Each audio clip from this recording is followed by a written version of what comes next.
My lords, Mr. William Udru, the Vice President of the Ghana Bar Association, my colleague, Gyakobo, your ladyship, ladies and gentlemen, lawyers joining us virtually, good morning and welcome to the second day of the Bench, Bar and Faculty Conference for 2021. Today we are going to handle a number of topics, and the morning section will be facilitated by our own Gyakobo. But before we start, we have to commit this program in the hands of the Lord. And I will respectfully invite the National Vice President of the Ghana Bar Association to give us the opening prayer for us to start.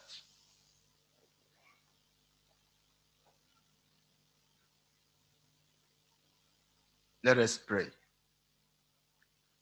Heavenly Father, we are most grateful for this morning. We thank you for traveling mercies to this place. We thank you for the gift of life as well. We thank you for the Bench Bar Faculty Conference that we are having this year. Thank you for the second day of the conference. We're committing the speakers into your mighty hands.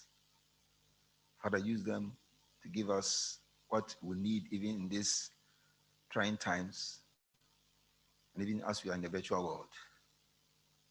Committing the moderator into your mighty hands. Use her to moderate in such a way that everything goes on smoothly to your glorification. We want to commit participants into your mighty hands that are with us virtually. We're praying that let everything be done smoothly, so that at the end of the day, we shall benefit tremendously from the topics that are going to be delivered today. We'll continue to give you praise for how far you brought the bar, the bench, and the faculties. We thank you in Jesus' name. Amen.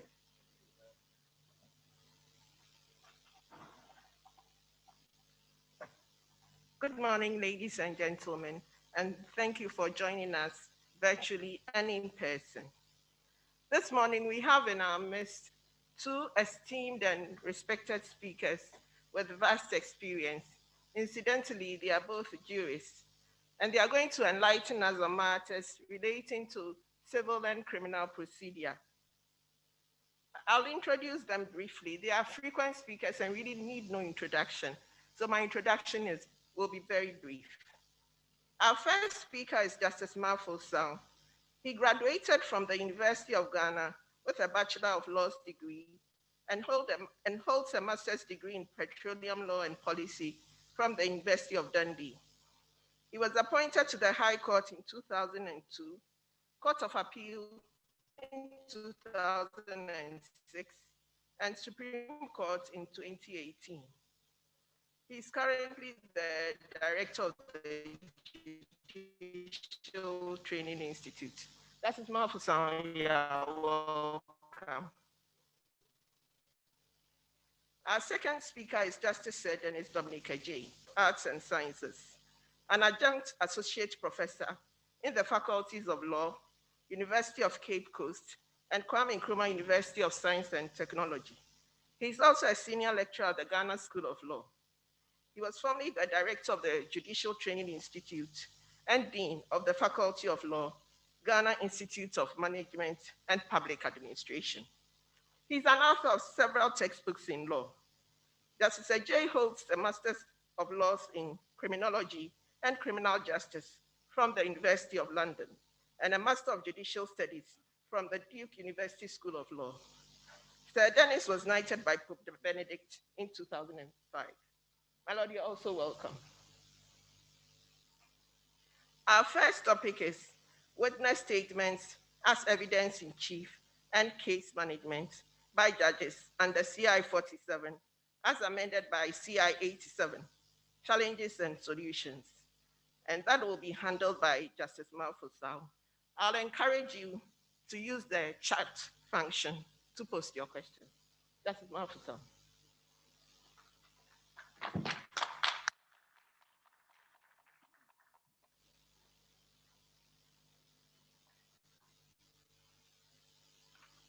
Thank you. Okay. Thank you, Moderator, for that brief introduction. As we have been told, the topic that I'm supposed to speak on is witness statement as evidence in chief and case management by judges under CI 47, as amended by CI 87, challenges and solutions. Now, let me just deliver the paper straight away. Now, with the enactment of the High Court Civil Procedure Amendment Rules, CI 87 of 2014, civil trials in our courts have taken a new shape, principally with the introduction of the witness statements, and then taking the place of a viva voce evidence in chief and the conduct of case management conference before the commencement of trials. As expected, with the introduction of every new procedure, challenges do occur. And it is thus not surprising that some judges and lawyers still find it difficult to apply the procedure under CI 87 relating to case management conference and the use of witness statements.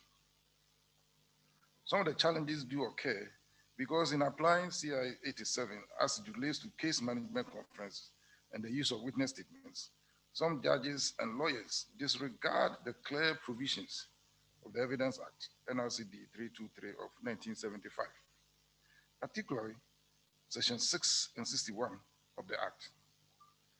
This paper therefore seeks to identify some of the challenges and propose solutions to bring the use and application of witness statements within the confines of the Evidence Act. Case management. Order 32, Rule 7A of CI 87 deals with case management, and that rule provides as follows, and I quote, 7A1. When on an application for directions, the court has dealt with all of the matters, the court shall A, give directions for the management of the case and set a timetable for the taking and giving of directions and the trial, or B, fix a case management conference and give direction relating to the management of the case as the court thinks fit. 2, the parties shall lodge with the registrar a pretrial checklist 4 clear days before the date fixed for the case management conference or pretrial review, or both, or any other date as the judge may order. 3, where a party has failed to comply with any of the directions given at a case management conference or a pretrial review, or both, the judge may make any of the following orders. A, strike out the action if the non-compliant party is a plaintiff. B, strike out the defense and counterclaim, as the case may be, if the non-compliant party is a defendant. C, order any party to pay costs, or D, make any other appropriate order. Now, nature and scope of case management conference. Under bar provisions, the case management conference can be treated as a continuation of the application for direction stage, as the last preparatory stage for the trial. At the case management conference, the court may do any of the following. That is to give further directions where necessary to ensure speedy trial, ensure that all orders made at the direction stage, such as discovery, interrogatories, filing and service of witness statements, and filing of pre-trial checklists have been complied with. The court and the parties may also settle on the number and types of witnesses for the trial, and also if an interpreter will be required. The case management conference is also the place where the parties disclose the documents they intend to use at the trial. Finally, this is the stage for planning the trial by agreeing on the mode of trial and scheduling firm dates and time for the trial. Now, importantly, what should be avoided at case management conference? This is where the challenges lie. The rules clearly show that the case management conference is part of the pre-trial protocols to be conducted before trial commences. It is not the trial. The case management conference is not the trial. Neither is it part of the trial. As indicated, it is the final stage where the court and the parties plan the trial after application for directions. Now, since case management conference is not a trial, care must be taken not to import matters belonging to trials as provided by the Evidence Act into the case management conference. In other words, matters that can only be done during trials should not be entertained at the case management conference stage. It is important to bear in mind that at the case management conference, the parties are not on oath or affirmation, and as such, no evidence is admitted. Section 61 of the Evidence Act provides as follows, and I quote, subject to an enactment or a rule of law to the contrary, a witness before testifying shall take an oath or affirmation that that witness will testify truthfully, and a statement made by a witness without the oath or affirmation shall not be considered as evidence, unquote. The bar provision clearly shows that no evidence can be taken at the case management conference, since at that stage, no party or witness is on oath or affirmation. It is therefore clear that no evidence can be taken at the case management conference. And Section 6 of the Evidence Act also provides as follows. Objections to evidence. 1.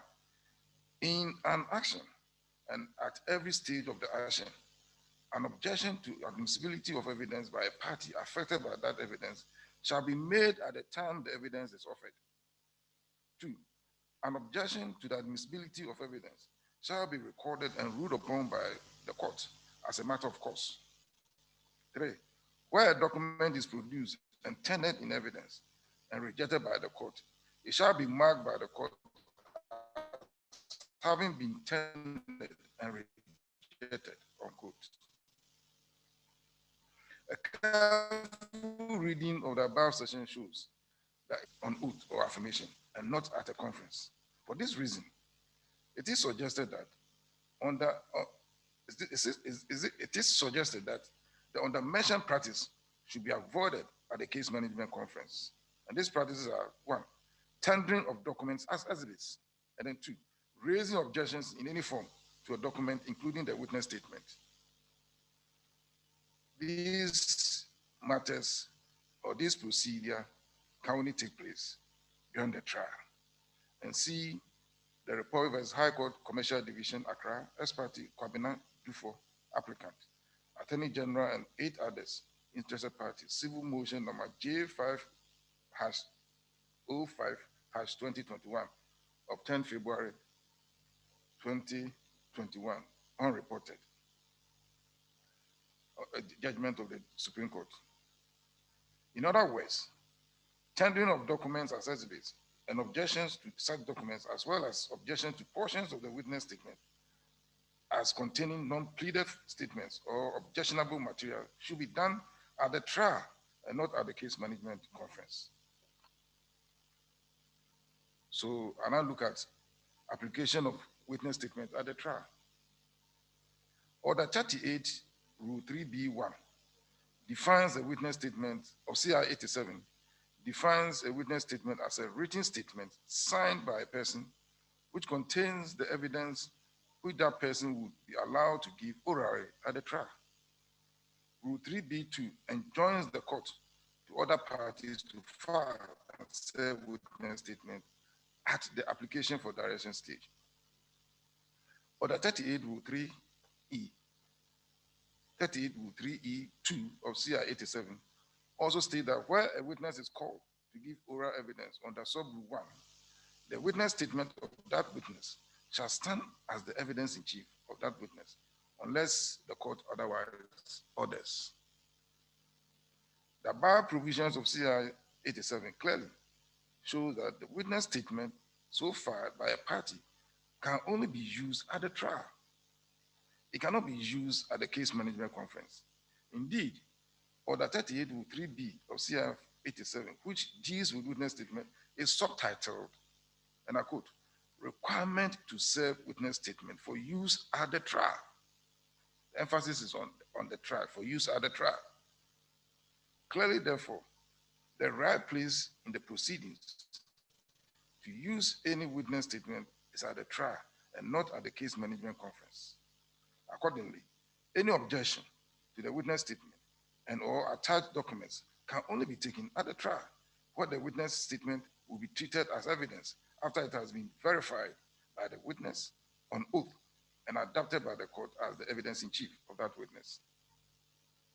As such, at the case management conference, the witness statements filed does not constitute evidence. It only forms part of documents a party intends to use at the trial. At the case management conference, therefore, all that the court needs to do, among others, is to satisfy itself that the order for parties to file and serve witness statements, among others, has been complied with. Now, I now identify some challenges during trial after case management conference. And one, amending the witness statement. The issue is whether or not the witness statement can be amended. There seems to be a debate as to whether or not a witness statement can be amended. Order 16 of CI 47, which deals with amendment, has not been repealed.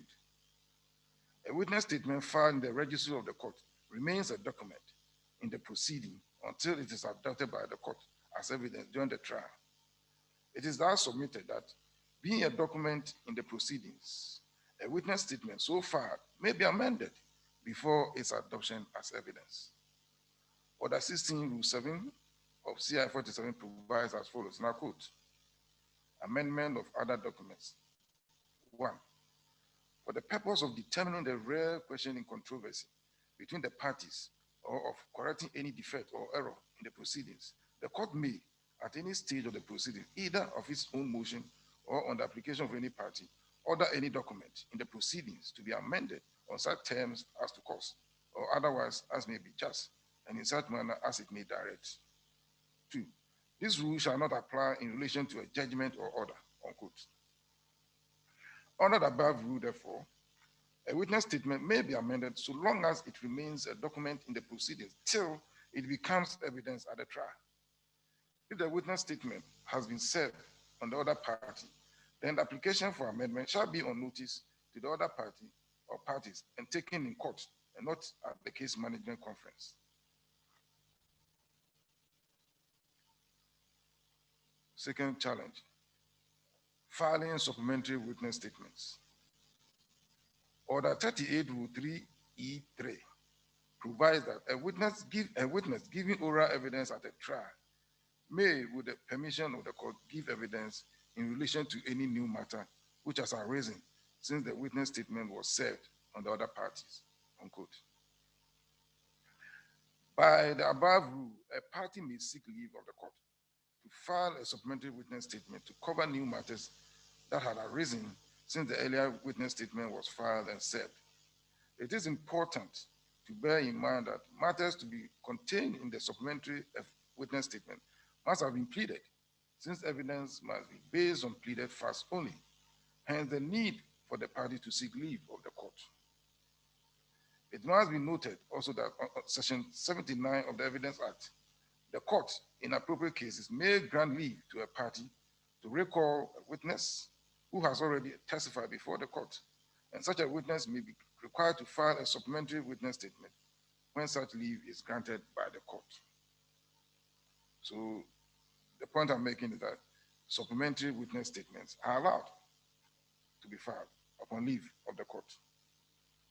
3. Should the court allow motions for amendments, joinder, or recall of witnesses, etc., contrary to admissions in the pre-trial checklist? In the first place, it is important to stress that CI 87 did not amend orders 4, 16, and 19 of the High Court Civil Procedure Rules, CI 47. In that regard, a party may, in appropriate cases, apply for amendment on the order 16 of CI 47 and also apply for joinder on order 4, notwithstanding the admissions in the pre-trial checklist. that no such proceeding will be taken by that party. In other words, where a party had indicated in the pre-trial checklist that he will not amend his pleadings in appropriate cases, a party that he will not amend his pleadings in appropriate cases, the party may be granted leave to amend or take a step contrary to what he has stated in the pre-trial checklist to ensure that justice is done. The obvious reason is that Order 16 of CR 45 allows parties to amend their pleadings and any document in the proceedings at any time before judgment. A judge confronted with such an issue has to determine whether the application to amend or the application for joinder is in good faith and grant it or refuse it.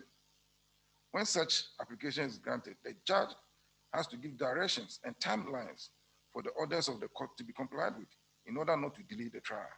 Indeed, the pre-trial checklist itself is a document in the proceedings, and as such, it is subject to amendment under Order 16. In conclusion, let me remark that the reforms introduced by an amendment to the Civil Procedure Rules, CI 87, are to ensure speedy trials and instill confidence in the courts. Much as the reforms are good, it will take the judiciary, it will take the industry and commitment of both the bench and the bar to ensure that the objective of CI 87 is achieved. No gains will be made when some judges fail to apply the rules as required of them, and when lawyers fail to comply with orders made by the court at application for direction stage and at the case management conference stage, only to appeal against sanctions imposed by the court as required by law upon default. We must all work together and apply the rules as is expected of us so that the very objective of ensuring that cases do not delay in our courts are achieved. Thank you very much for your attention.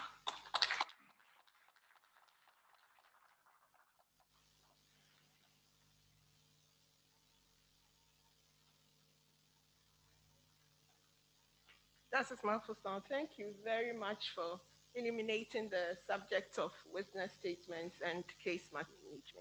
Thank you.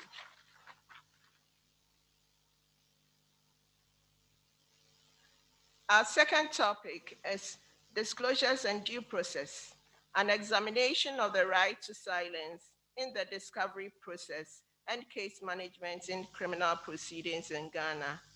Our speaker is Justice Dennis Adjei. I'll encourage you to post your questions in the chat function. After Justice Dennis Adjei is done, both speakers will answer your questions. Thank you very much. Justice.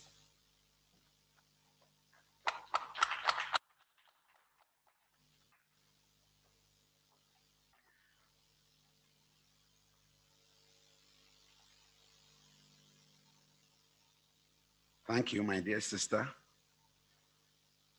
The presentation, as has been disclosed, is on disclosures and due process, an examination of the right to silence in the discovery process and case management in criminal proceedings in Ghana.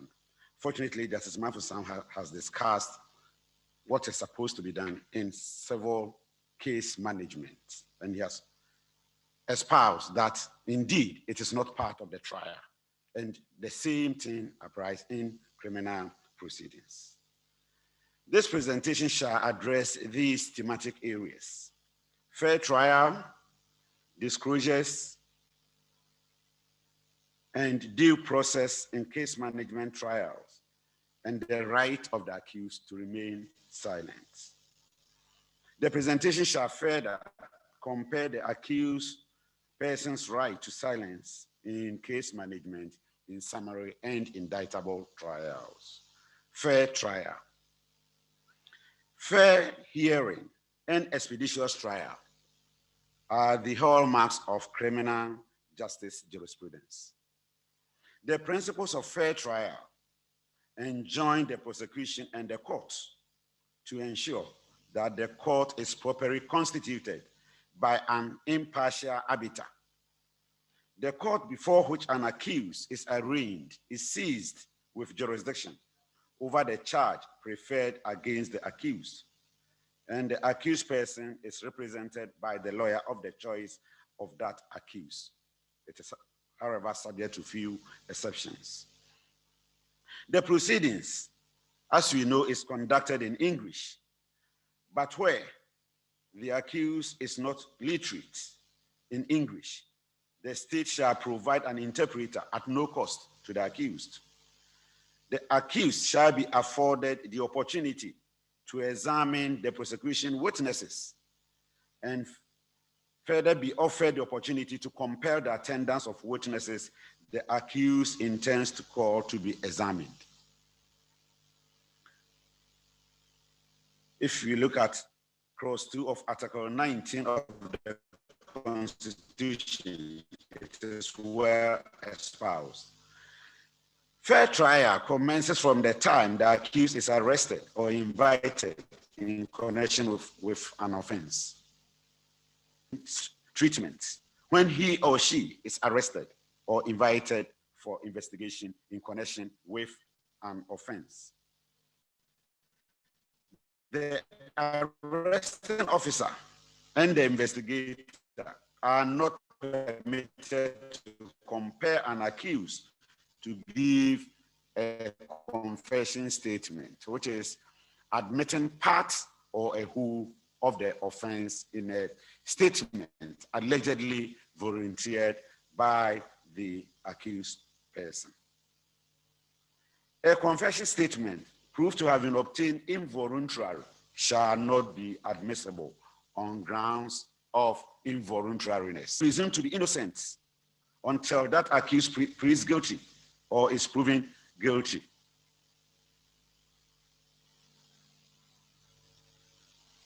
The presumption, the constitutional presumption of innocence, has re-emphasized the position at common law that an accused person is presumed to be innocent until he pleads guilty or proven guilty. The prosecution bears the burden to establish a prima facie case at the close of its case before the accused rise to innocence will be deemed to have been displeased, after which the accused shall be required to raise a reasonable doubt as to that accused guilt. The only ground under which an accused may be convicted of a criminal offense is where a reasonable doubt has not been raised and the prosecution has proved its case bound to examine whether it's probable. If it is not, is it reasonable probable? If it is not, you examine the entire evidence to ascertain whether there is a defense which should avail the accused before the accused will be convicted. The Constitution on the presumption of innocence provides thus, quote, a person charged with a criminal offense shall be presumed to be innocent until he is proved or has pleaded guilty, unquote. An accused person who pleads guilty to an offense in summary trial is convicted on his own plea unless the facts do not support the charge. In the case of a trial on indictment, where an accused who is represented by a lawyer pleads guilty to an offense, that person is convicted on his own plea, except in the case of murder, where a plea of guilty is entered as not guilty by the court. The reason is that the person may have a defense and may not know. And looking at the seriousness of the punishment, death, there is the need to give the person the opportunity. Furthermore, where an accused is not represented by a lawyer, and that accused pleads guilty to an offense in an indictment, a guilty plea shall explain the nature of the charge and procedure which follows the acceptance of guilty plea. Unlike summary trial where you plead guilty, the court goes ahead if you are self-represented. An accused shall be given the opportunity to examine all the statements and potential evidence obtained from persons in connection with the offense, whether the prosecution may use them in that trial or not. Here we talk about used and unused materials. Used materials are statements and objects and materials that have come into the custody of the prosecution in connection with the case, and they are going to use them. Where facts, statements, objects, material have come to the prosecution's custody in connection with the case, and the prosecution does not intend to use them, we call them unused. The fact that it is unused for the prosecution may be used for the accused, and they are bound to disclose all of them. An accused person, that is accused right to remain silent. An accused person has an unfettered right to remain silent from the time of arrest until judgment is delivered, and must be given the opportunity to know of any statement given by a person in connection with the case, together with any material or substance that has come into his custody. The traditional approach under Act 30 required an accused person charged and arraigned before a court with jurisdiction over an offense to plead guilty or not guilty. An accused may, in addition to the two forms of plea above, plead guilty and offer explanation, and the court is bound to determine whether the explanation will constitute a defense if it is proved at the close of prosecution's case. For example, where there is a case of rape and the accused person, it may sound awkward, but at the end of the day, if it is proved that indeed there was consent, he cannot be convicted of rape.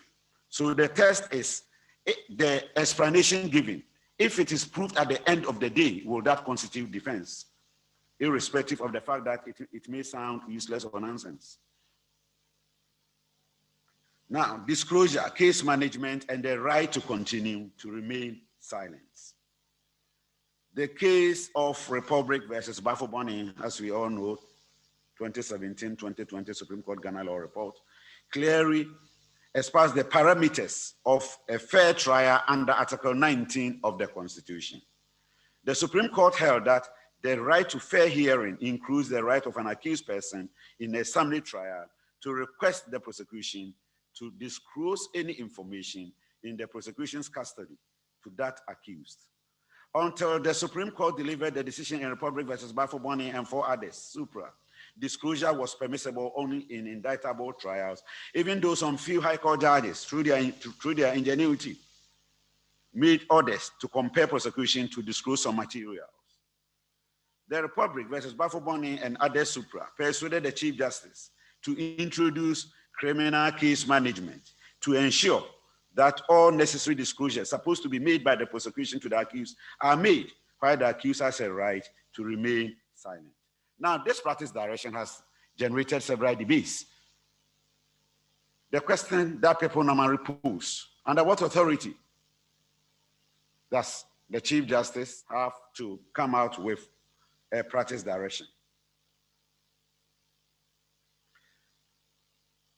A practice direction and disclosure on case management was issued by the Chief Justice to regulate the discovery process and the right of an accused to remain silent. This was issued by the Chief Justice as the head of administration of the judiciary under Article 125(4) of the Constitution. So it has a legal support. And also under Section 178, subsection 4 of the Evidence Act, NRCD 323, to ensure that interpretation and application of the act, and further to achieve a consistent law of evidence and the most just, expeditious, and less cost administration of the law. So the combination of Article 125 clause 4 and 178 subsection 4 of the Evidence Act clothed the Chief Justice with authority to come out with practice direction. Where an accused pleads not guilty, or the court enters a plea of not guilty, the court shall consider the question of bail and adjourn the case to a date for case management. The prosecution is required to file and serve on the accused or counsel for the accused or the accused is represented. All outstanding materials that the prosecution or outstanding materials that the prosecution is mandated to disclose at least 2 clear dates before the date fixed for case management conference. And when we talk about 2 clear days, it excludes the date of filing and the return date. In the case of a substance or material that cannot conveniently be delivered by the prosecution shall afford the accused or counsel access to such substance or material. The prosecution is required to disclose the following information for the benefit of the court and the accused. They are charge sheet or indictments, bail of indictment, facts as presented by the prosecution, all statements taken in connection with the case, statements taken from the accused before trial commences, objects and materials in the custody of the prosecution relevant to the case, whether used or unused. While there is a duty on the prosecution to make disclosures, the law does not impose any duty on the accused to disclose anything.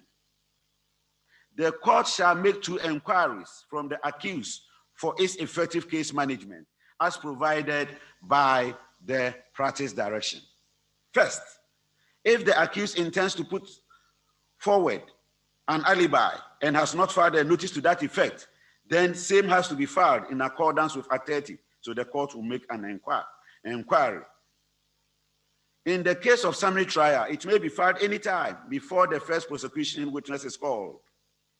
Second, if the accused will call a witness, should the prosecution establish a prima facie case against that accused after the close of prosecution's case? So here, the court is required to pose only 2 questions. Then the first one, do you intend to put up notice of alibi? Then the second one, assuming the prosecution is able to establish a prima facie case, do you need the assistance of the court to compare the attendance of your witnesses? Then name them. With respect to filing of witness statements at the case management, it is the prosecution which is required to file its witness statements. The accused hasn't got any duty to file anything, including a witness statement to be used at the case management conference, except process filed by an accused to request prosecution to make a disclosure. It must be emphasized that case management does not form part of trial process, but rather it is a preparatory stage for trial to commence. Evidence cannot be adduced at the case management by the fact that it is not part of the trial process. The question of involuntariness of the statement taken from an accused person cannot be determined at that stage. It cannot be determined at that stage where accused person says the statement was involuntarily taken. It cannot be determined because it is a trial within a trial. Void means a trial within a trial. And where there's no trial, you cannot have a trial within a trial. Where the prosecution establishes a prima facie case against the accused, the court cannot compel an accused to break the accused's constitutional right of silence. The court is rather required to explain to the accused person all the 4 rights available to that accused. First, the accused has a right to remain silent. Second, the accused may remain in the dock, and where the accused volunteered a statement to the investigator, the accused may use that statement and will not be cross-examined.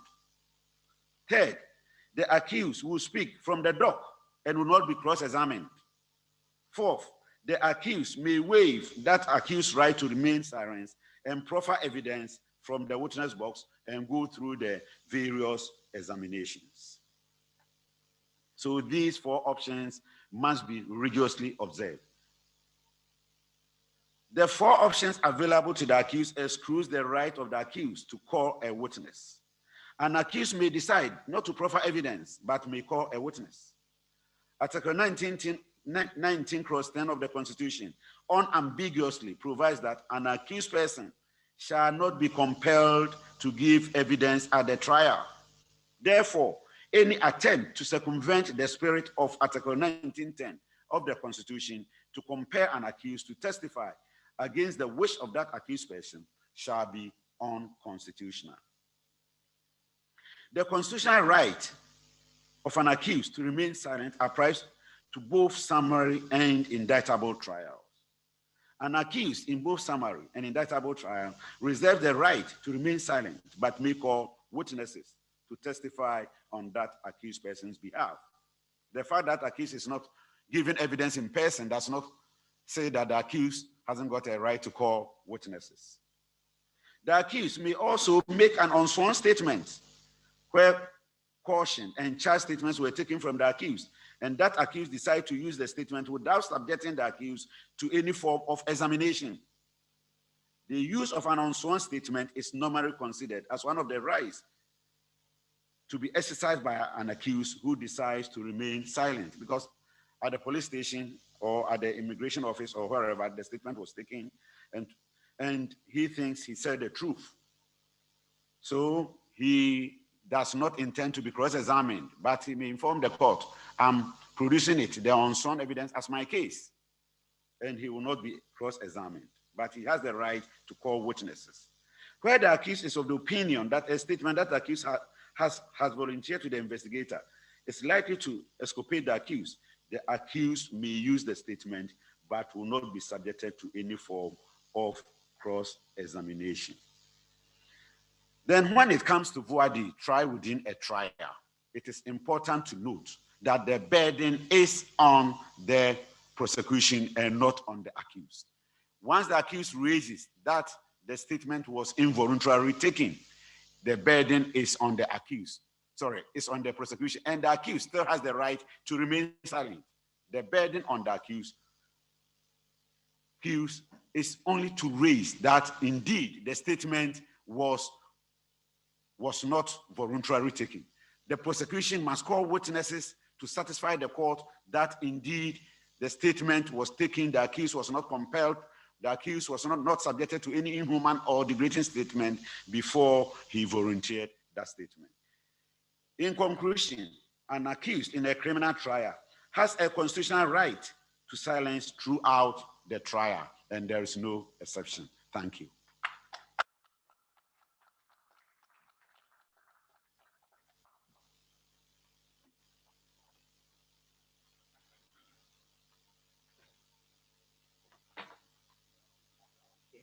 Justice Dominic Adjei, thank you very much for enlightening us on the subject of right to silence, discovery, and case management in criminal proceedings. Thank you very much. My lords, there are a couple of questions, so I'll read out the questions, and I don't know how you choose to answer them. Very well, my lords. So the first is from Zakaria Musa. And the question is, respectfully, what is the appropriate procedure for amending a witness statement filed in the proceedings before its adoption by the court? Respectfully, what is the appropriate procedure for amending a witness statement filed in the proceedings before its adoption by the court? I think Order 16 clearly spells out the procedure for amendments. Now, if a witness statement has been filed and served on the other party, then you cannot amend ex parte through an ex parte application. You ought to go to court with a motion or notice. You must amend, apply to amend or notice to the other party since it has been served. The rules is very clear. At any time that the court will order witness statements to be filed, it presupposes that pleadings are closed, because witness statement can only be filed upon an order made at application for direction stage. And the rule is very clear. If pleadings have closed, you can always amend, but with the leave of the court. So whether the witness statement has been served or not, you need to apply for leave to amend the application, and it must be on notice. So I think that is the procedure that we have to adopt if it becomes necessary to amend a witness statement. Thank you. My lord, there's also a question from Kwame Yanchua, and he says, under the old system, where disclosures have been made before the trial, A defendant could tender in his exhibits through the plaintiff. How do we do that under this system? Since at the time the plaintiff and his witnesses are given evidence, the documents of the defendant has not been admitted in evidence. If I get the question right, the position is the same. I mean, it's not different. If, for example, a plaintiff is giving evidence and you intend to tender a document through the plaintiff, that can be done at the time that the evidence is being offered, and not at the case management conference. So, for example, a plaintiff is giving evidence, and you think that there's a document that you need to tender through the plaintiff. In the course of, before even you start your cross-examination, because cross-examination will be done orally, you can show the document to the plaintiff, and then try to tender it through the plaintiff. And the rules of evidence are applicable. It has not changed. If the document is from the person, if you can speak to the document, if he's the author of the document, then the court may allow you to tender it through him. Because if the person, the witness in the box is not the author and cannot speak to the document, the court may not allow you to tender the document through him. But so long as he admits that he's aware of that document, for example, he has worked on that document, he's the author or something, then, and for that matter, he can answer questions on cross-examination on that document, then he can, the document can be tendered through the person. Thank you. Questions, my lord. There's one from Francis, it's quite lengthy. He says, if the objective of case management is to expedite the proceedings, then shouldn't it be possible for a statement or material offered as evidence at the case management stage be objected to and possibly expunged if it is so scandalous, so unrealistic, such that it will shock the conscience of not only the court, but also the conscience of ordinary thinking, reasonable people? Well, I think I stated in my paper, it is not, the case management conference is not a place for a trial. And so for that matter, objections cannot be taken there. So you may indicate at the case management conference that you take objection to certain documents, but the judge cannot rule, cannot take the objection at the case management conference. The matter must go to trial. Because as I said, we must be guided by section 6 and 61 of the Evidence Act. These are substantive, it's a substantive law. Evidence Act is a substantive law. CI 87 is a subsidiary legislation. And whatever we do must conform to the Evidence Act. That is why it is necessary, we have to keep in mind the provisions of section 6 and 61 of the Evidence Act when we are dealing with case management conference, so that we don't import matters or procedures that belong to trial in the conference. That is what is happening, and that is what is giving problems at the trial level. I don't think, I mean, what time would it take to object to a document during the trial? I mean, what time does it take?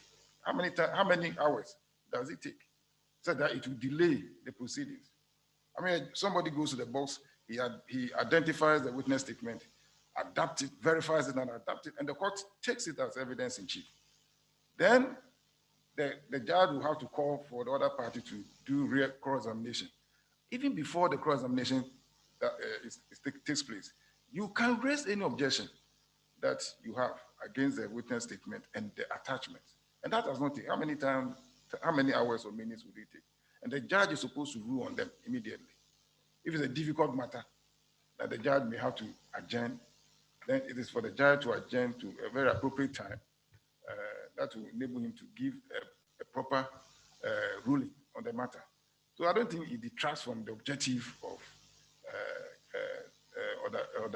CI 87, that objections or the evidence that the objection should not be taken at the case management conference. We must apply the law. We must keep to the law. And that is why we're having problems. You can't take objections. Objections can only be taken at the trial because of section 6 and section 61 of the Evidence Act.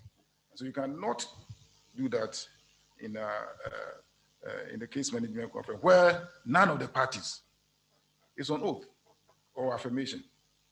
And so how can we take objections there? The parties are not on oath. They are not on oath, so how? So it is wrong for lawyers to suggest or to try to object to documents and witness statements at the case management conference. It is clear, it is very, very unlawful. It goes contrary to the Evidence Act.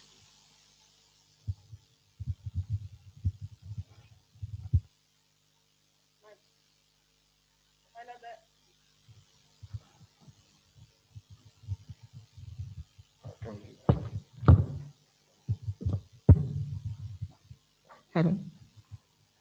Okay. My Lord Justice Dennis, the next set of questions are yours, so Justice Marful-Sau can rest.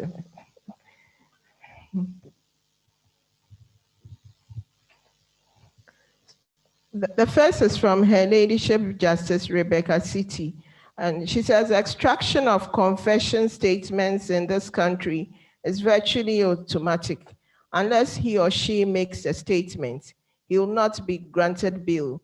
How can the police be educated on this? Thank you. It used to be a common law right that statements taken from an accused person should be voluntary, because it is the accused person himself who has been asked to tell the truth, and he speaks the truth. And if you force an accused person to tell the truth, that means you are forcing the accused person in reality to lie. Because the accused person is saying, I did not. Then you subject the accused person to beatings or other threats. I will not admit you to bail. If you do not admit, I will not admit you to bail. That means, in effect, you are coaching the accused person to lie. That is why the law frowns upon lying in criminal proceedings.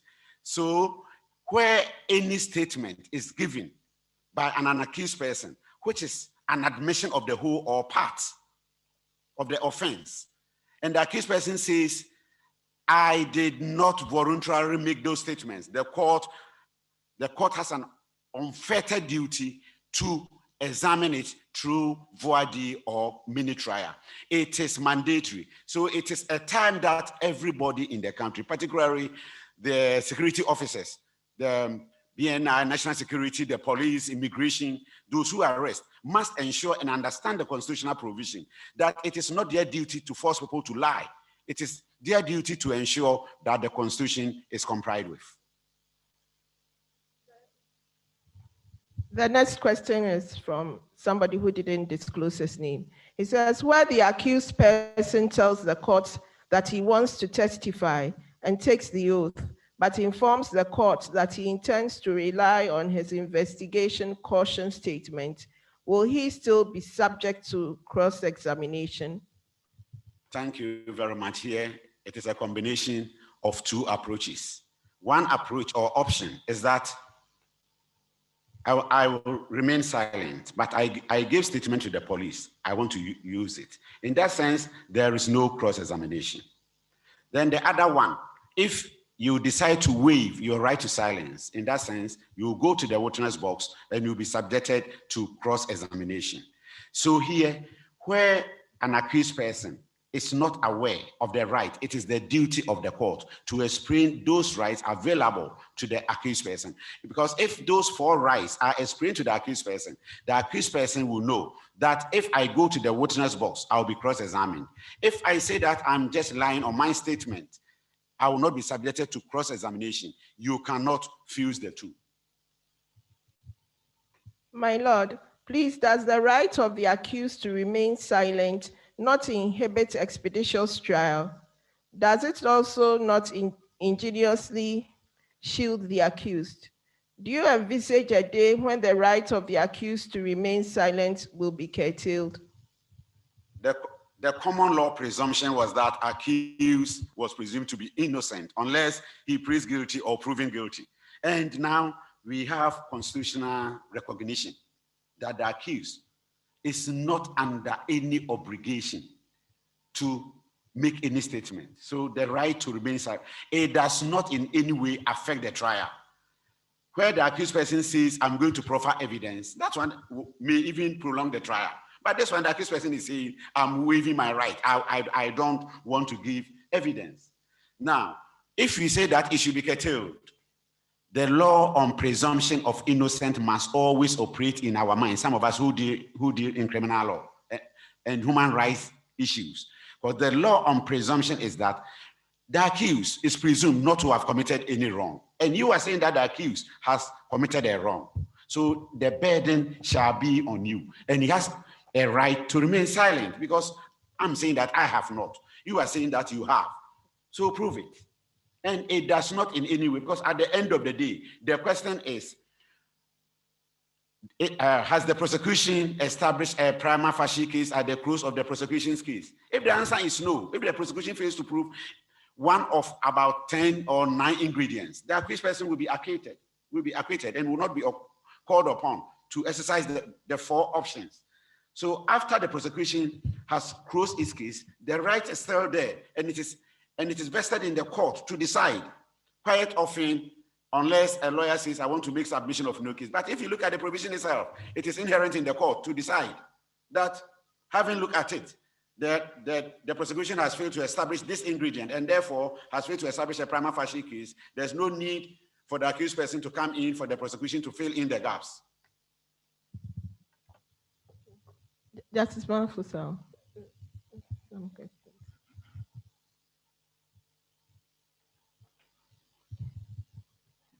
There's a lengthy one from Eugene. He says, during the trial of the case, and after a party's witness statement has been tendered in evidence, and an objection is raised as to some portions of the witness statement not having been pleaded, and those portions in the witness statements are expunged, can a party affected by such an objection pray for the trial to be stayed at that stage to enable him or her amend the pleadings and introduce those material facts which have been expunged from his witness statement?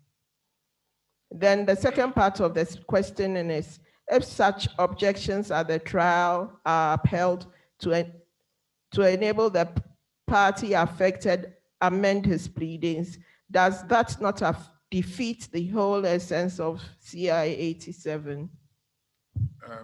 Thank you. I don't think the essence of CI 87 is to ensure that justice is not done in any trial. It is a right for a party to amend his pleadings so that it will conform to the evidence that he has. At the end of the day, the court is expected to allow the parties to bring before it every evidence that will assist the court to determine the matter once and for all, so that there will be a stopper, so that people will not continue litigating.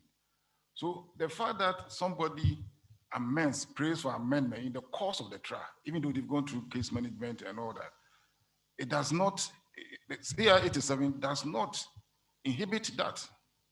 A party has every right to amend. That's why I said, even after you have filed the pre-trial checklist, that you do not even intend to amend your pleadings, and in the course of the trial, it becomes necessary to amend.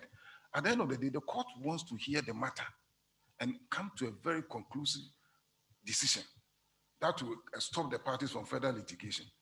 So that is why I say, at this juncture, when such an event happens, it is the duty of the judge to admit the plea for amendment, and then you don't just grant amendment and go and sleep. You give direction as to when the amendment should be done, so that the trial does not suffer an undue delay. So I think that it is in the best interest of all of us to ensure that we try to offer our pleadings properly, take briefs, and then do your pleadings because of the witness statement. I have been advocating that before even you file your pleadings, you must have interviewed your witnesses, the party and even the witnesses, so that you can meaningfully comply with what the CI 87, that you file a witness statement that will take advantage of the views of all the witnesses, and that will take into due care the pleadings that has been filed. Because you cannot plead and then later try to amend, and it's not proper, even though the law allows it. You need to know your facts. You need to know your case before you go to court, before even you file the pleadings. And that's very, very important. But where a party fails to do that, and it becomes necessary to ask for amendment, I think the law should allow him, the court should allow him to amend so that he'll be able to tell or bring all the facts that are in dispute to bear on the matter so that the judge can take a meaningful decision on the matter and close the case once and for all. So pleadings, notwithstanding the fact that we should plead and prepare well pleadings, because we are not perfect. And sometimes even we don't even understand the clients when they are giving you the instructions. It is only when the trial is going on then you really get to understand the clients and the issues at stake. And at that time, you need an order for amendment, and you can amend. It does not, justice rush is also a disadvantage. We need, even though we must apply the rules properly, we need to ensure that we don't rush in the administration of justice, so that the right things are done, the right decisions are done, and then we avoid multiplicity of suits. Because if the person is not allowed to plead, he may discontinue and then start afresh all over. And then the very objective of CI 47 will be defeated. Avoiding costs and in civil trials and avoiding multiplicity of suits will be defeated. Yeah.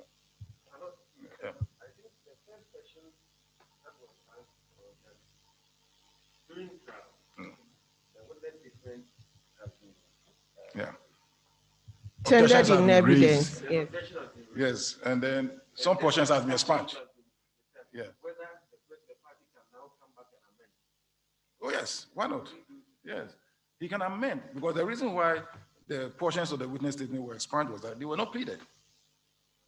So he can amend, and one of the principles of pleading is that, one of the amendment of pleading is that you can amend your pleadings so that your pleadings will conform to your evidence in chief. So I don't think the law has changed at all. You can still amend if your witness statement, paragraphs in witness statement have been expunged because they were not pleaded. You can still amend and then do the proper thing. Plead those evidence so that the trial will be smooth. That's why I was saying that. At that trial, maybe the party has even stated that he was not going to amend his plea in the pre-trial checklist. It may presuppose that at the case management conference, that party had indicated in the pre-trial checklist that he was not going to even amend his pleadings. Now it goes to trial, and then it becomes necessary that he amends because his witness statement, paragraphs in the witness statement has been expunged for facts not pleaded. So in that case, even though he stated in the pre-trial checklist that he was not going to amend, here, that should not be a bar. We dealt with a matter like that. Somebody wanted to amend, and objections was raised during the trial. And the court's counsel on that side indicated that in the pre-trial checklist, he had indicated that he was not going to amend. So the court also refused the amendment, and it came up.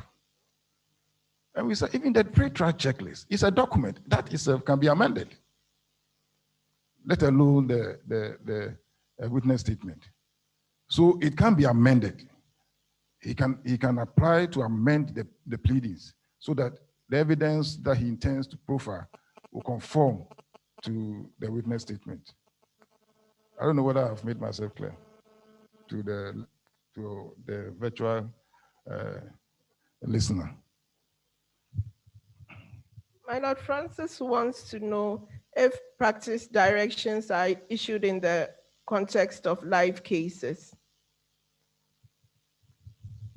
I think practice directions are issued as a result of cases and matters that arise out of cases. Practice directions normally are issued to correct some defects in the rules. That is why it's one of the sources of civil procedure rules. One of the sources of civil procedure rules is practice direction.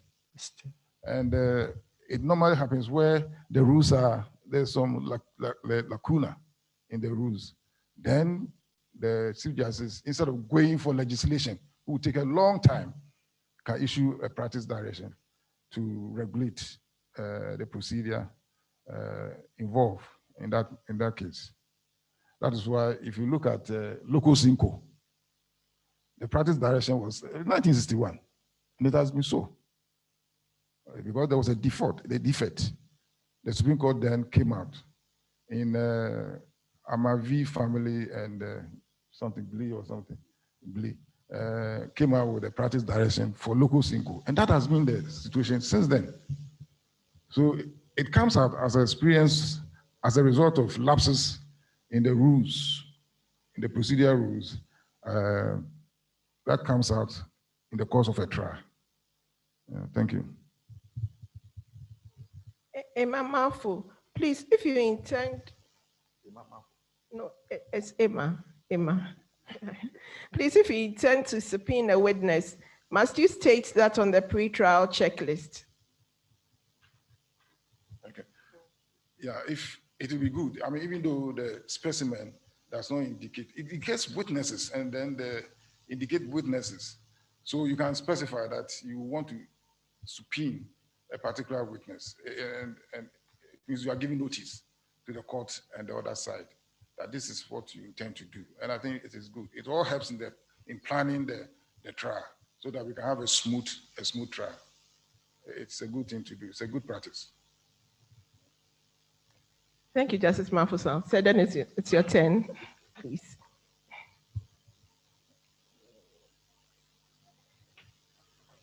Respectfully, during trial on indictment, the prosecution witnesses, even after filing witness statements, adduce evidence orally. This is done to aid the jury. Respectfully, does this not defeat the purpose of discovery and expeditious trial of accused persons? Thank you. The essence of witness statements is to facilitate the trial, particularly for evidence in chief, which should have been delivered viva voce, is now put on paper. Now, in indictable trials, the jurors must know what is going on, because we must know that this is a trial made up of two judges. We have a trial of fact and a trial of law. The judge being the trial of law and the jurors being trial of facts must understand the trial. Where it is a statement and it is read, they will find it difficult to understand. That is why in countries where witness statements are provided in indictable trials, they still take the viva voce evidence in chief. But nothing prevents the accused person from using a witness statement that has been filed to contradict what a witness is saying. The essence is that the jurors must understand. The jurors must know what the accused person is saying. So assuming that in indictable trials, photocopies of the witness statements are made for the use of the jurors, who will know whether they will read or not. And criminal trial, basically, trial on indictment. When we talk about credibility, it is very, very important in indictable trials. That is why leeway is given for evidence to be adduced viva voce in indictable trials. Respectfully, my lord, at what stage does an accused who wishes to file a witness statement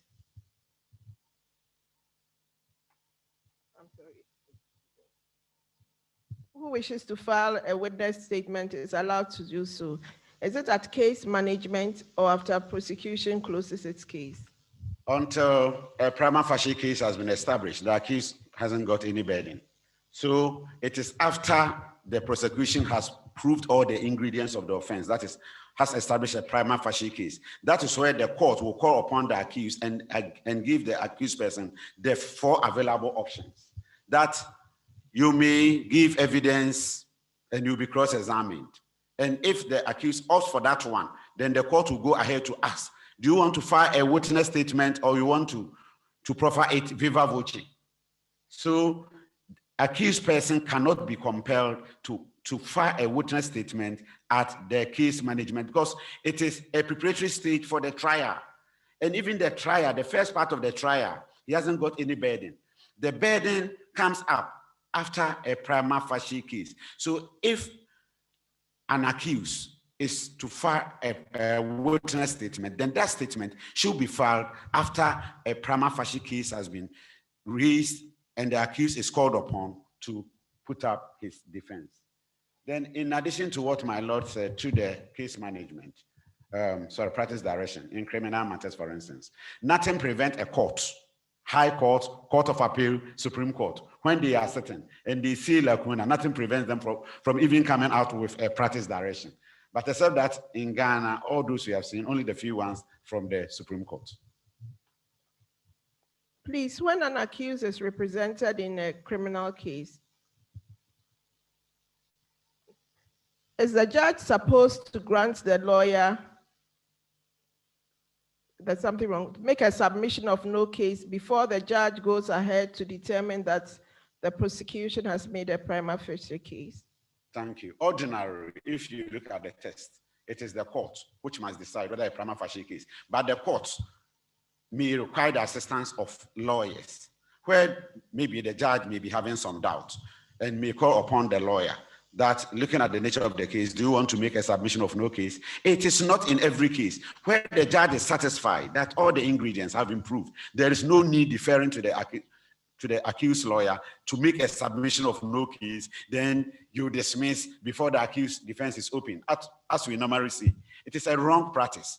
Where the judge is satisfied that all the ingredients have been proved by the prosecution, the judge was just right that I'm satisfied that the prima facie case has been established, looking at the ingredients being proved. As a result of that, I call upon the accused to open his defense. But where the judge is in doubt, that is where the judge may defer to the accused lawyer to offer assistance. The practice by the police and the perception of the law are different. And the question is, how can this gap be closed? The gap that has been created as a result of the Constitution and the practice by the police must conform. They are not private persons. They are public officers, and they are paid for the good work done. The law says be law abiding, comply with A, B, C, D, E.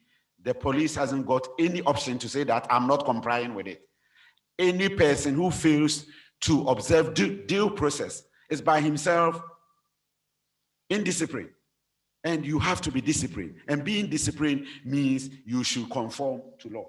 And once the law provides that the police in their investigation should be fair, candid, and very objective, should not subject the accused to inhuman, degrading treatment and others, the police must observe.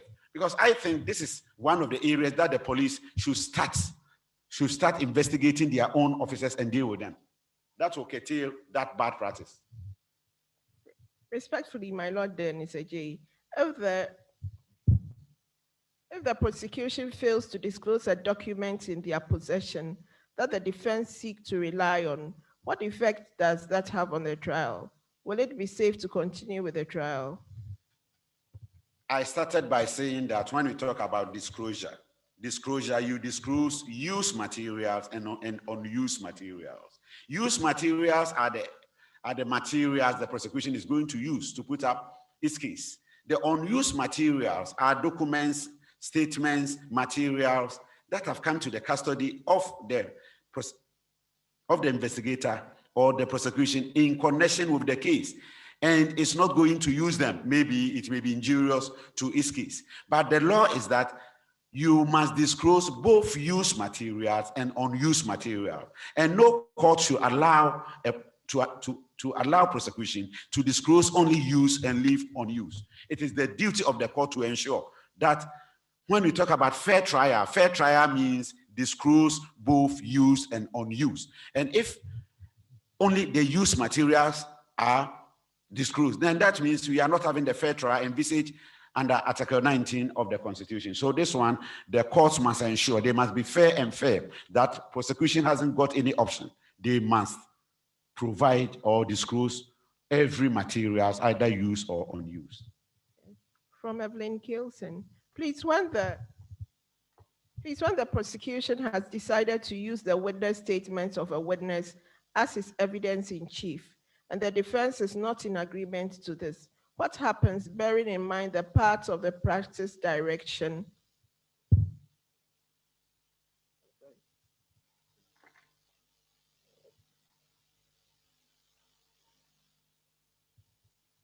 That shall be by an agreement. Yes, I'm sorry, somehow the question has, I've lost the question. Oh, okay, here it says, the part of the practice direction, which says parties must agree to the usage of witness statements as evidence in chief. Very good. The practice direction, if you read it as a whole, and if you read it in pieces, the meanings are not the same. If you read it in bits, the impression suggested is that if you file a witness statement and the other side does not agree, you cannot use it. But if you read the whole text as a whole, then it suggests that where witness statement has been filed and no objection is raised to the content of that witness statement, then that person, when it comes to trial, the person may use it.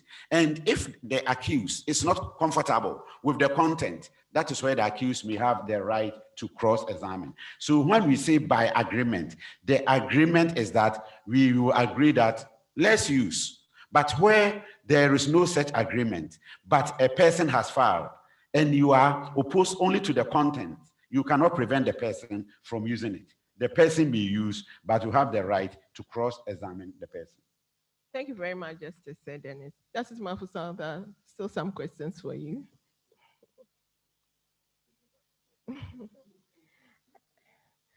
Victoria Bath wants to know what will happen to cases in which parties have already acquiesced or consented to objections at the case management stage, contrary to Section 7 and 61 of the Evidence Act.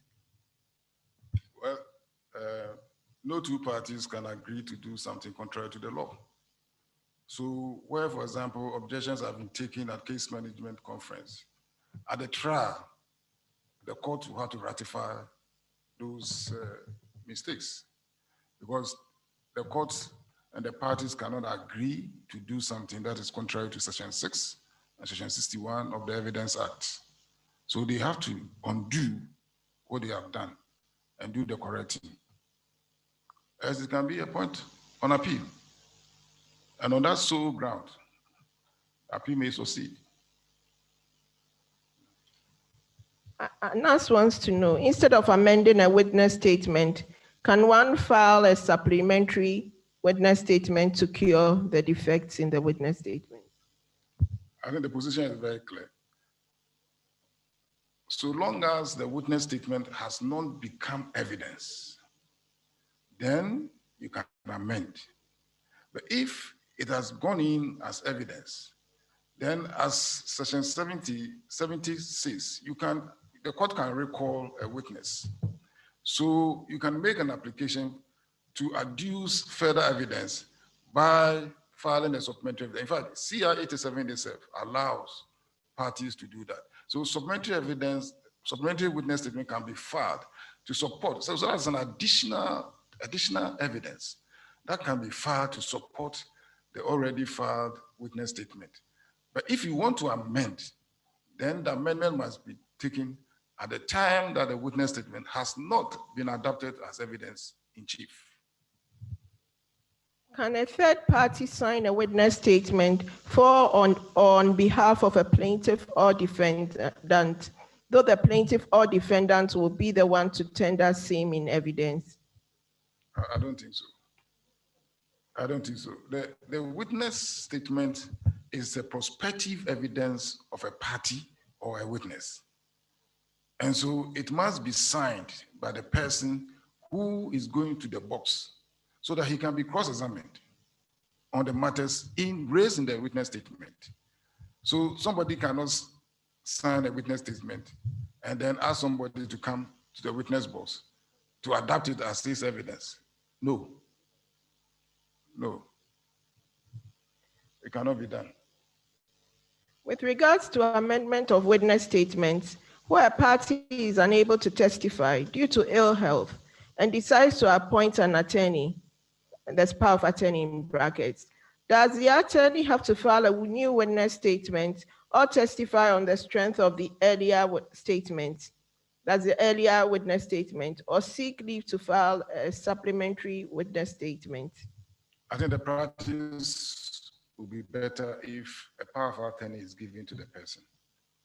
In that case, the person, the author of the witness statement, has given an attorney, he's given the power, he's donated a power to somebody to come and testify on his behalf. So that can be done. When a witness gives power of attorney to come to court and then to be testified on the witness statement that he, the principal, has already filed. And that can be done. That's a proper procedure. Can a witness statement be amended after it's adopted and relied upon by a party as its evidence in chief? No. Once the witness statement is adopted as evidence, it cannot be amended because we don't amend evidence. You can only add on. You can rather seek leave to file supplementary witness statement and not to amend the witness. You don't amend evidence. Witness statement can only be amended, as I said, under the 16 Rule 7, because it's a document in the proceedings. But as soon as it becomes evidence at the trial, it can't be amended. It cannot. You can only add on with the supplementary witness statement on leave of the court. Thank you, Justice Marful. Okay, there's a final question for you, Justice Dennis. It's where the accused opts to file a witness statement, including the witness statements of his witnesses, is the court obliged to hold another case management conference? Where the accused person is called upon to open his defense and the accused and the witnesses decide to file witness statement, the court must order them to file and serve on the other side. And if there is a new matter that has been introduced for the other side to also have a look at it and discuss, in that sense, then the court may invite them to, it is not another case management on its own. The other side, if the other side has any objection to be raised, and even that one, the objection to be raised is not to the content.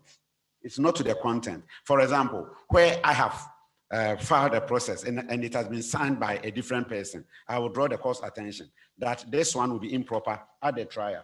But where they have voluntarily agreed to file a statement, the statement must be filed, it must be served, and once it has been filed and served, then when they come to the witness box and it becomes evidence, that is where the other side may have any valid objection to raise. And until any objection is raised, there is no requirement that there shall be a second case management.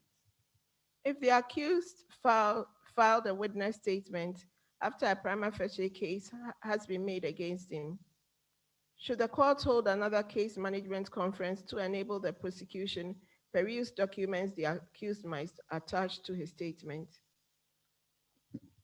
It's the same as what I answered, but let me, for emphasis sake,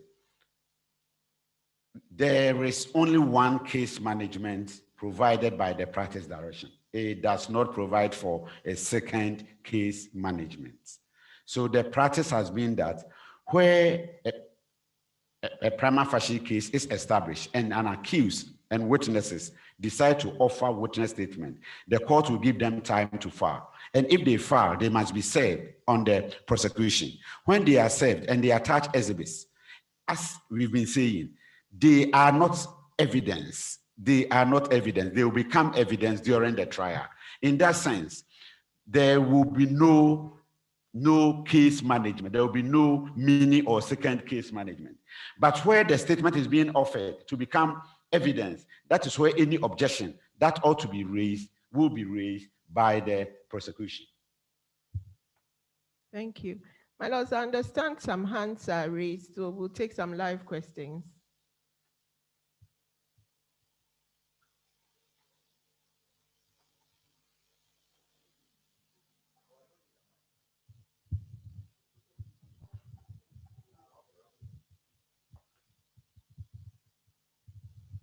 My Lord, thank you very much. My question goes to my Lord Justice Marful-Sau. Upon reading ex parte Kobna Dufo and also listening to you, it is clear now that at case management level, documents are not to be admitted. Lord, let me ask, is it appropriate to label such document as exhibits? My second question has to do with whether it is also appropriate, whilst, for example, a plaintiff's witness statement has been admitted in evidence and is being cross-examined, to make reference to documents attached to witnesses, would-be witnesses of the plaintiff. And if you should refer to them, how are you going to describe them? Exhibits or what? No, repeat the second question.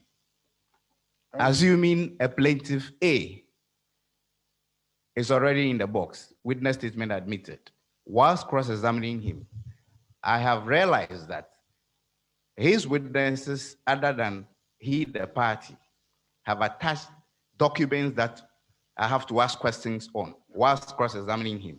How do I describe such documents? But is it those documents attached to his witness statement? No, to his witnesses. So, but the witnesses will come to the box. So why are you jumping? The witnesses will come, unless you think that he's not going to call the witness. My Lord, the witness may come, but maybe I need to establish some connection between his evidence and that document attached to the witness's witness statement. Yeah, but because you see, that document is not yet evidence. Lord, that's my difficulty. It's not evidence in court. Lord, can I ask the witness to add to the plaintiff who is leading evidence to identify that document attached to the would-be witnesses? Yeah, he can identify it. Can I ask questions on that? But if you identify it, I mean, what is the effect of that? Because that document is not in evidence. Lord, that's where the difficulty is, but it will be said that unless maybe I record the plaintiff, because I may have to establish a certain connection between what the plaintiff is telling the court and what that witness will be telling the court. What you can do is you can lay a foundation. You can lay a foundation. You can lay a foundation through the plaintiff as you wait for the witness. But you cannot.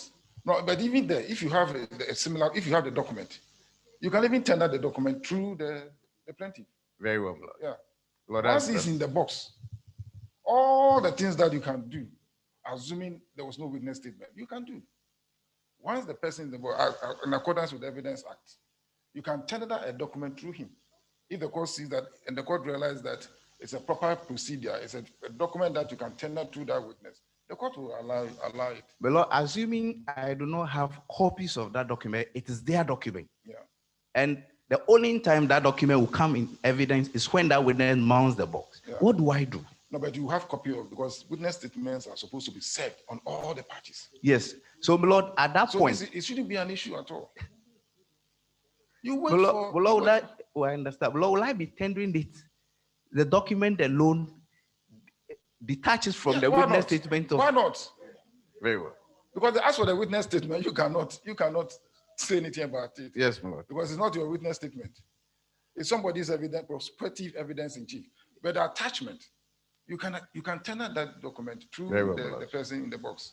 Very well, my Lord. Yeah, but what the first question? The first question is, once it is not permissible to admit documents at the CMC level, is it appropriate to label them exhibits? No, you can mark them, but you can just as attachments. Because exhibits will be when they are being tendered. What we see every time is it's wrong. Marked as exhibit A. It is wrong. And then in the worst case scenario, you see some people even making an oath as if the statement is already. No, the witness statement is not an oath. Well, I had a challenge. No. Somebody called me from the court complex, a commissioner, that your clerk is coming too far. You have not provided any portion for me to comment. I said, what is he doing there? Yours is just to mark there. But also, because of this experience I just narrated, are we to have because he was insisting that he was the one to mark the exhibits for me. And I said, no. What I know is just to write A, B, C, D. Yeah. Is it because that exhibit is not attached to an affidavit? Exactly so, Lord. The witness statement is not an affidavit. It's not on oath. Lord, my last question, I don't know whether it's a question or concern. Yeah. Looking at what we have learned this morning, and having read expertise before, my inclination is that there is virtually no need for CMC. Why do I say this? Because if my pre-trial checklist will be telling me whether I need an interpreter, I will be calling witnesses A, B, C, D, and all that, then to me, there is virtually no need for the CMC, because what then will be the business there? That is why it is important we have the CMC. But it is not necessary to waste time at the CMC. Because it's just an extension of the application for directions. So, Lord, will I be right to say that at the CMC level, if all things are set, the next thing is to say, okay, come for trial? Yes. Then between that time and the date of trial, I can decide that because my witness statement has been served, I can do amendments on notice. Yes. Very you well. can do amendment on notice. Because if you can amend your pleadings based on which you have your witness statement, I don't see how you cannot amend. Lord, I'm very happy because to quote Senior Justin at the same conference the other time, he said we're queuing as well. We are going to see doctors. Just to examine the document, reject this, let this one come in. No. You see, the case management conference, as I said, is an extension of the application for that, preparing the case for trial. It is not a place where you go and display your law. We will learn. Learning is a difficult thing, and change doesn't come easy like that. We will learn. We are very grateful. And I think we have, as for the judicial, we have trained the judges at the JTI to do the right thing. So I believe that if they are firm, things will move fast. Because you can't have case management conference going on, and then they adjourn case management conference, adjourn case management conference, adjourn and adjourn and adjourn. Yeah, 1 year doing case management.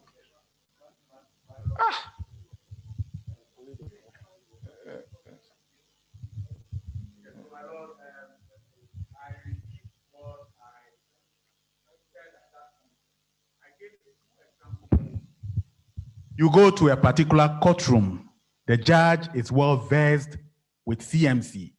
He looks at the matter, he asks you, gentlemen or ladies and gentlemen, this is CMC. Do you have, you are going to call interpreter, etc. They go through all that.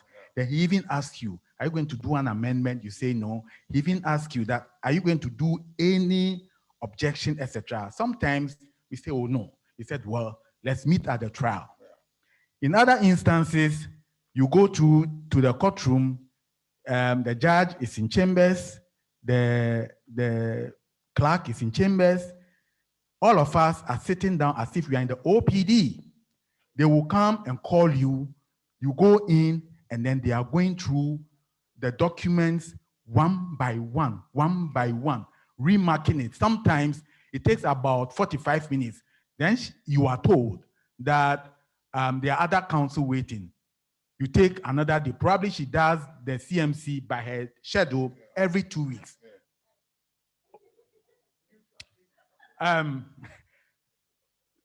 The judge, let me not say she, the judge has scheduled his or her CMC every 2 weeks.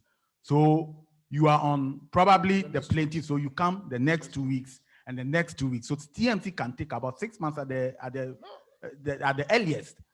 So I believe that, as Sevia said, we are all learning, and I'm most grateful for the elucidation today. Thank you. So I think that we will take up this, especially I've seen the sentiments of the court manager. It means that what is happening here, that is what is happening here.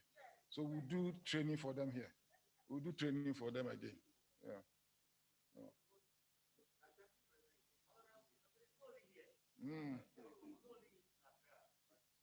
All over. Okay. We have done this training, done several times. So we'll look at it. Yeah.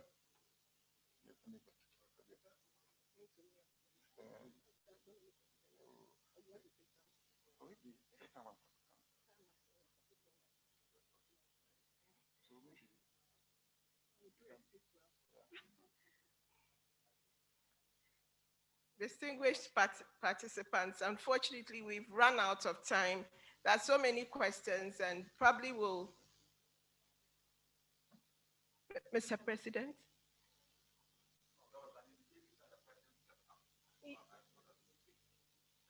A few more. Very well.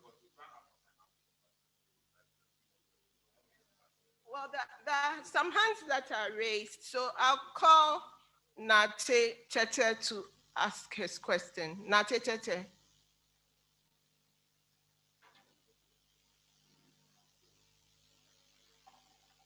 Ibrahim Mohammed.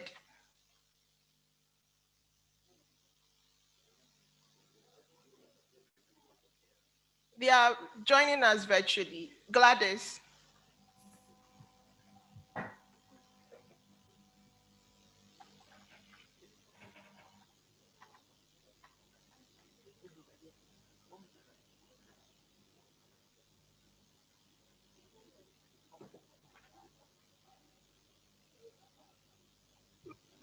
My Lord, there's a question for you, Justice Dennis, please.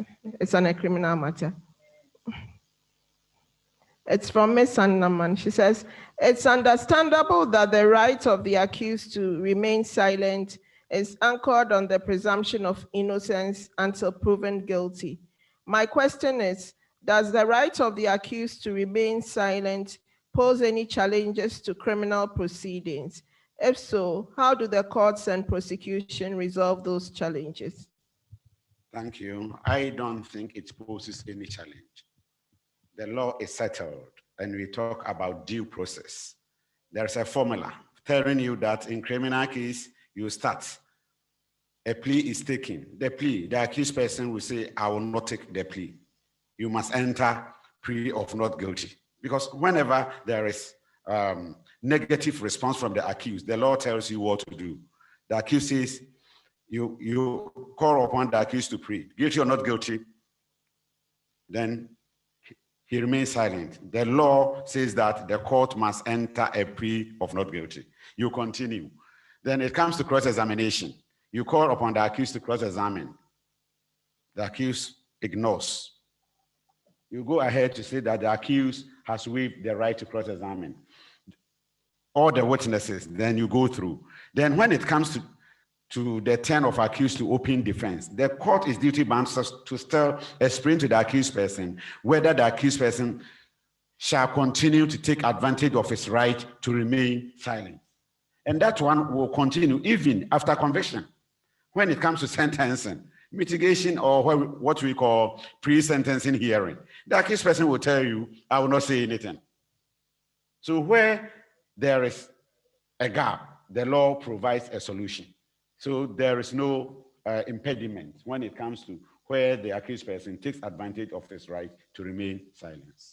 Your final question, Justice Dennis. When disclosure and witness statements have been filed and in a criminal trial, and the trial judge leaves and a new judge takes over, that court starts the trial de novo. Should the prosecution be made to file disclosure and witness statements again, given that disclosure and witness statements involve expense? Thank you. There's no trial. Case management is not a trial. It is a preparatory stage for trial to commence. So there's no trial. Case management is, we can't compare case management to application for directions in criminal trials, where it is done, where you take application for directions and a new judge comes. He will not set aside the decisions you have taken and restart. It is the same as in criminal trial. Criminal trial, we talk about trial when a person goes into the box. When a person is not in the box, there is no trial. And when we adopt, it is trial proceedings that we adopt and not pre-trial. So the pre-trial proceedings are there. So when a new judge comes, he takes off from that end. Thank you, my Lord. My Lord, two more questions for you, please.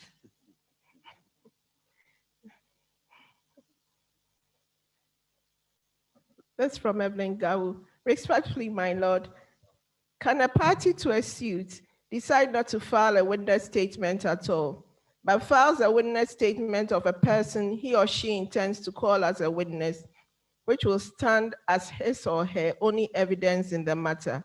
What would be the effect on the pleadings filed by that party? Oh, thank you.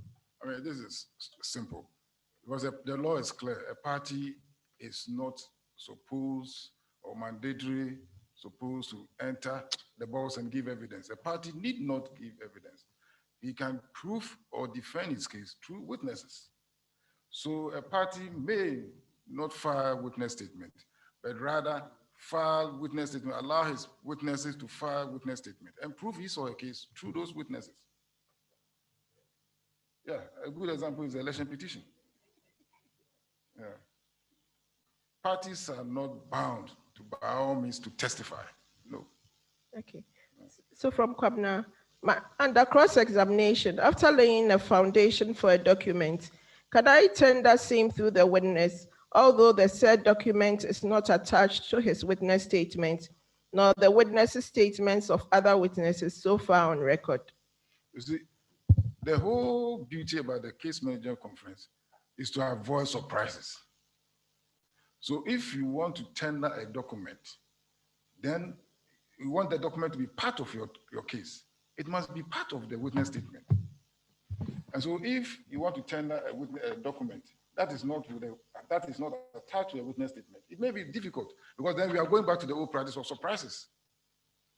So the case management conference to allow the parties to indicate the document that they're going to rely on the trial, that's all. To avoid surprises, that's all. You know. That's several questions, but we've run out of time.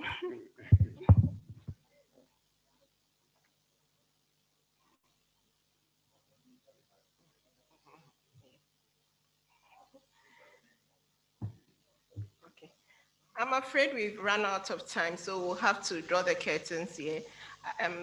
The president of the bar has just indicated to me that the National Executive Committee will revisit the topic at the annual conference in September in Bolgatanga, God willing. Thank you very much, Justices Marful-Sau and Justice Dennis Adjei, for the time and effort in putting together the presentations and educating us. It's been such a pleasure listening to you. I've enjoyed myself thoroughly. Your presentations were excellent and insightful. We wish you all the best in your endeavors. We've had a wonderful discussion this morning, and I'm truly honored to have moderated this session.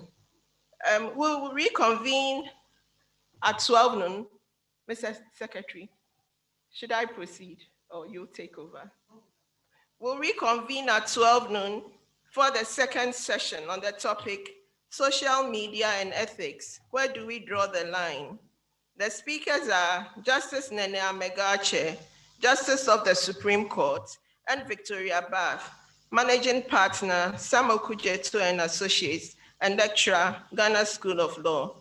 And the session will be moderated by Justin Agbeli Amenuvo, Managing Partner, Amenuvo and Associates. Thank you all very much. God bless you and stay safe. Just an update. 8 participants joining us on Zoom and 35 joining us on Facebook. So the total is 443 participants joining us virtually.